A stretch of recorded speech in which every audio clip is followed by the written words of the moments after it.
Hi, I'm Danielle. Welcome to my perfume journal. In this video, we are resetting my perfume tray for the upcoming week. This is what my tray looked like at the beginning of the week, and this is what my tray looked like by the end of the week. So what did I actually reach for? So from the tray that I set up at the beginning of the week, I did wear Stella from Tocca, but that was it. I did not stick to my tray this week. I did love wearing Stella though. It is just the prettiest, watery, citrusy floral with orange and these airy, breezy white florals. It has freesia, lily, the fantasy note of orchid, and a touch, and I mean just a touch of musk and sandalwood. And I have the hair perfume of this scent in the larger bottle, which is almost better than the perfume itself. You can totally go to town with the sprays of this. I spray it like all over my clothing and in my hair, and it never ever gets overwhelming. I got both of these bottles at TJ Maxx for under $20 combined, and it is one of the best bargain finds in my entire collection. And then everything else I wore this week was something I just reached for because I was in the mood. So one day I wore my sample of Diptyque's Eau de Sens, a very green, fresh orange blossom perfume. It has juniper berry and some patchouli, so that gives it just enough bite and depth to make it not be like a fleeting floral perfume. It lasts all day on me, even though this is an eau de toilette. I find it very long lasting, and I love to wear this one when I'm outside, like running errands or going for a walk, because it is just gorgeous in the fresh air outdoors. And feeling in the green mood, I also wore Spring Dance from Jusbox. This was a gift from my bestie, Aiden, and I'm so grateful he passed this one on to me, this whole entire bottle, because he knows how much I love green scents. This perfume is by Dominique Ropion. It is grapefruit and rosemary and honeysuckle with a soft musky base. I also get like a neroli vibe from this perfume. It is like a chipper kind of perfume. This perfume feels like it's in a really good mood. And I have to say, I was kind of skeptical about this brand. I thought it would be kind of gimmicky with the record album caps and the song theming, and so I thought maybe the perfumes wouldn't be that great. But these perfumes are really good. The ones that I've tried have been excellent. So my skeptical, curmudgeonly side has been proven wrong with Jusbox, and very, very happily so. Okay, so tell me if you do this. You have something on your schedule for the week, and it is something you are really not looking forward to. So you choose a perfume that you don't love all that much to wear, because if that thing on your schedule goes sideways, you will not have a negative association with a perfume that you really love. And I do that all the time. Like if I know that I will have a meeting or an event that is going to be particularly stressful or potentially difficult, I will wear a perfume that I don't care about all that much because I don't want any of my most beloved perfumes to be associated with something that sucked. So I did have two things on my calendar this week that could have been potentially pretty icky for me, but thankfully they turned out to be just fine. But on those days, I wore Oriflame's Eclat Mon Parfum just in case. This is a very powdery, rosy violet kind of scent. It leans into the sweeter side of this scent profile with just a hint of shampooiness. And while I love a rose violet powdery scent, I tend to enjoy them when they're on like the waxier, more cosmetic side of things rather than on the fresh or the sweet side. Nonetheless, this is a lovely cheapie. It's very, very long lasting. I sprayed this one on my clothing and I could smell it on my clothes that I threw in the laundry basket when I got home, all the way through the next day and even later into the week when I threw everything into the wash. And I think I paid like $20 for this perfume. It's just a really nice, easy, affordable reach. I was actually going to declutter this one, but I think I might just hang on to it after all. I could not stop myself from reaching for Lovely Lights again. And I would like to formally make a plea to all brands and companies that manufacture perfume and ask them respectfully to stop putting perfumes in opaque bottles. I love a good bottle design as much as the next perfume lover, but this opaque thing has to come to a stop, and I will tell you why. There is nothing more heartbreaking, more disappointing, more grievous than discovering suddenly and without warning that nothing is coming out of the atomizer. You planned to put on 24 sprays of perfume, and that plan is unexpectedly cut short, and you are left with an empty bottle and regret. And so, this is very dramatic. I ran out of this bottle of creamy, fresh, honeysuckle, musky, floral goodness without any warning whatsoever because of this opaque bottle. And so I am definitely going to have to re-up because I love this perfume. And finally, I didn't have this on the tray because I put it off to the side because I'm going to actually wear it today. This is Pamplelune from Guerlain's Aqua Allegoria line. This perfume has been on and off my wish list for some time. I saw a secondhand, almost full bottle for a steal, so I went for it, and I have zero regrets. I love the Aqua Allegoria line. It is filled with so many easy-to-wear, great quality fragrances. And one thing I would say, though, is that I would never, ever pay retail prices for these perfumes. I think they go for about like $165 for a bottle of this size retail.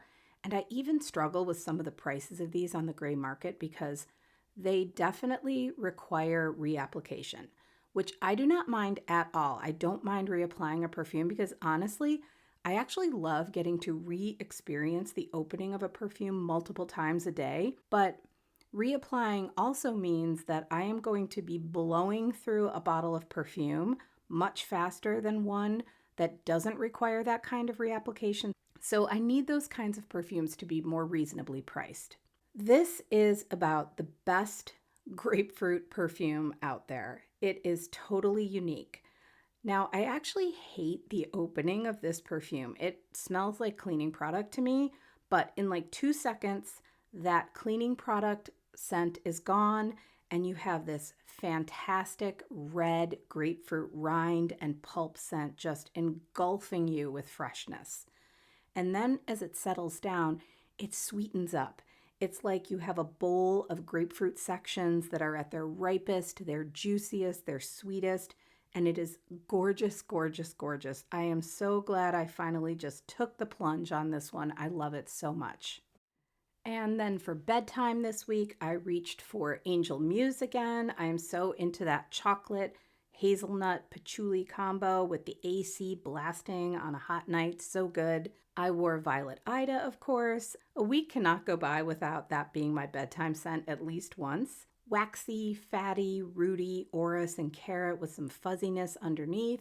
Lipstick on a bunny. I have just about drained my bottle of Embrace French Lavender and Tuberose this week from Vera Wang. Again, I cannot thank the gorgeous Cass enough for this lovely gift. I have loved every single drop of this perfume. And sneak preview, later today I am meeting up with my perfume pal Allie, who I met right here on Ye Old Internets. We are going for coffee, we're going to sniff some samples, and then we're going to head on over to Sephora for a little sniffing. Allie and I have swapped perfumes before. We're going to swap again today. And one of the perfumes that I am receiving in our swap is, dun dun dun, Embrace French Lavender and Tuberose, a new bottle, yay! So I will not be without this now that this bottle is gone. And best of all, I get to spend the afternoon with Allie. And then finally this week, it was Stella Pop for me one evening, and that was another gift from the beautiful Cass. Just a fabulous doll head of a scent, tuberose and sandalwood and violet leaf, and that awesome synthetic plasticky vibe that I just love and crave sometimes. Just a fabulous perfume. So those are my bedtime scents this week. So now we can set up the tray for the upcoming week. And before we get into the perfumes, last week I had mentioned I really have to stop picking up perfume bottles by their caps because when I do that, sometimes the cap comes off and then the bottle falls. And that is how I broke my old tray.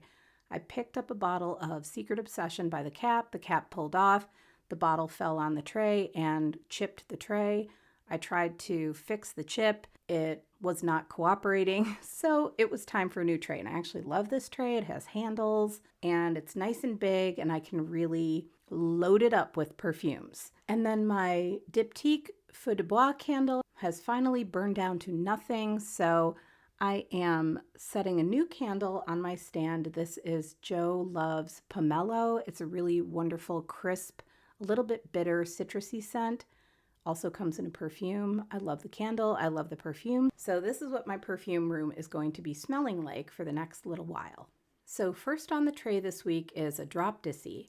I mean, this perfume is amazing. It is really amazing. I have described this one before as a lilac blossom that took a bubble bath, lotioned up, and then put on a fluffy white robe. Hey, let me ask you guys something. In my videos, I always put up the Parfumo notes and accords page on the screen like this. Ta-da! Do you like this? Is it helpful or do you not care? I'm curious if you like to see notes or not. And so let me know, is this helpful or does it not really matter to you if you see the notes and accords or not? Okay, anyway, a Diptyque is literally that. It is like a single dewdrop that is so filled with scent that it's like only something someone like Willy Wonka could dream up. And this bottle is literally a dewdrop. It is a classic, timeless scent at this point, and this is just one of the greats. And a little side note here, I went back onto Instagram recently. I've got to say, I did not anticipate how much I would miss all the people that I had become close with over there. I was literally like grieving these friendships. But I knew I had to figure out a way to go back and do it so that it wasn't going to be like a time suck and a mental health suck like it once was. So to do that, I decided I am not following any brands, and I'm only following a handful of accounts right now, like the people that I have become friends with over the years. I am not scrolling reels. I am not scrolling the explore page. I am really limiting my screen time there and continuing to focus my energies here on longer form content for my own creative output and my own educational and enjoyment input. And the reason I bring this up is because Liz from Liz Fragrance Reviews just posted a review of the essential flanker of a Diptyque, and it is so beautifully written. I'm going to see if I can figure out how to link that exact post down below because it is outstanding, and now I know I have to pick up the flanker of this. Anyway, a Diptyque is just a wonderful, fresh, creamy, floral lilac scent. I absolutely love it and can't wait to wear it this week. Okay, next I'm going to put Benetton Hot on the tray this week.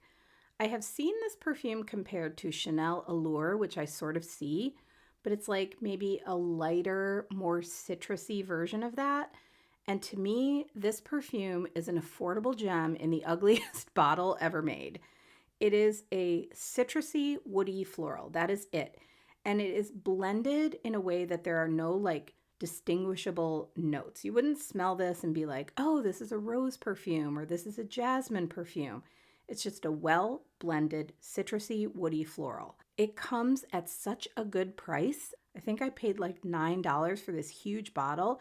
So for me, that's one of the places that the wow factor comes from. I swear, you could put this perfume into a high-end designer bottle and nobody would even question it. Good quality at bargain basement prices. And another affordable gem I'm going to put on my tray this week is Jil Sander Sun. I love this perfume so much. So the thing about Sun is I don't actually think that this is a solar perfume at all. When I think about solar perfumes, I think of things like Dune and Alien Goddess and perfumes that have that very distinct solar accord, like they actually smell like rays of sunshine. This is a little different. This is a sweeter and creamier sunny floral. Again, this is not a perfume that you'd smell and be able to say, oh, it has this note and that note, unless you were actually looking at the note list, but it has a whole vibe to it. It smells like warm, sweet skin that has been slathered in lotion, not necessarily suntan lotion, but lotion. After a whole day in the sun, eating fruit salad and being relaxed and happy. And that is what this perfume smells like. It is just a good perfume. I am putting Lost in the City from Miller Harris on my tray. This is another super fresh scent.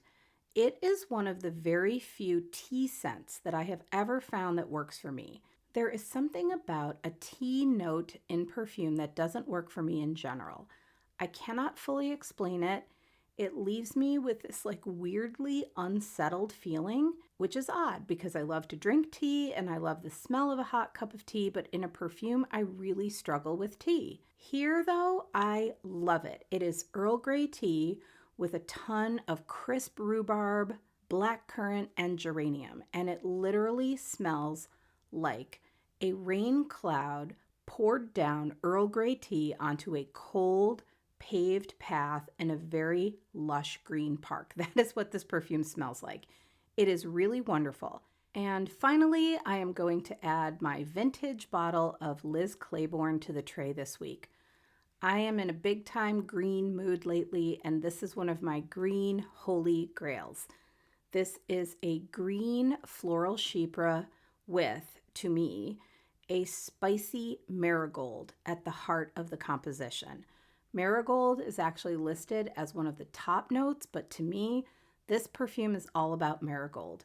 It is super 80s, super big, and my favorite part of this perfume is the dry down. It is so oak mossy, and it has this spicy sweetness that lingers around for a long time.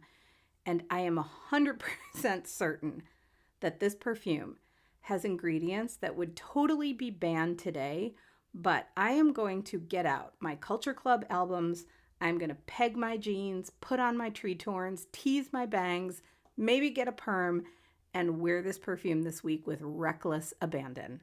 And that's my perfume tray for the week. So you know what I would love to know? If you set a tray, whether it is weekly or monthly or seasonally, do you do what I do and veer off the tray, or are you a tray purist? Do you stick to exactly what's on your tray? I love to hear about perfumes, but you know what I also love to hear about? That's people's perfume habits, the little ways of perfuming that make us all different and unique. I think it is so much fun to learn about how people do perfume. So thank you so much for watching, for spending your time here with me, and for chatting perfumes with me in the comments. You know that that is my favorite part of this. I love reading your comments. Some of y'all are funny and clever, and I'm looking at you, Rainy Sunday. All of you are so interesting. I just love it. I hope you have a really great week, and I will see you in the next video. Bye.